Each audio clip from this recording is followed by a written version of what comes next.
ដោយដែលបងប្អូនប្រជាពលរដ្ឋយើងក៏ដូចជាប្រិមិត្តយើងបានជ្រាបហើយថាកម្ពុជាធ្លាប់ឆ្លងកាត់សង្គ្រាមស៊ីវិលរ៉ាំរ៉ៃអស់ជាង40ឆ្នាំកន្លងមកនេះហើយកម្ពុជាបាននាំមកនៅសុខសន្តិភាពស្ថិរភាពនយោបាយទៅចុងឆ្នាំ1998ដែលបន្ទាប់ពីរាជអគ្គមហាសេនាបតីហ៊ុនសែនអតីតនាយករដ្ឋមន្ត្រីនៃព្រះរាជាណាចក្រកម្ពុជាយើងបានដាក់ចេញនូវគោលនយោបាយឈ្នះឈ្នះហើយនយោបាយឈ្នះឈ្នះនេះបានបង្កលក្ខណៈគ្រប់យ៉ាងដើម្បីឲ្យភាគីទំនាស់ទាំងអស់រួមរស់ជាមួយនឹងប្រជាជាតិយើងវិញដោយនាំមកនៅសន្តិភាពពេញលេញហើយចេះគ្មានហេតុផលណាដែលកម្ពុជាចង់បង្កើតសង្គ្រាមនោះទេហើយក្នុងនោះការដាក់សម្ពាធ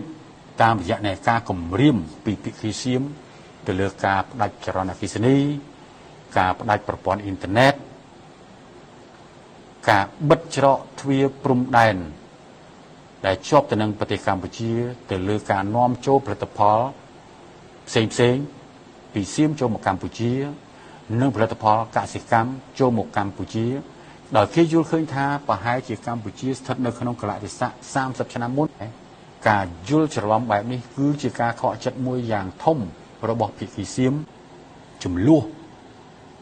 ដែលផ្ដើមចេញជាឯកតោភាគីរបស់សៀមនៅពេលនេះខ្ញុំបាទក៏សូមឲ្យបងប្អូនប្រជាពលរដ្ឋយើង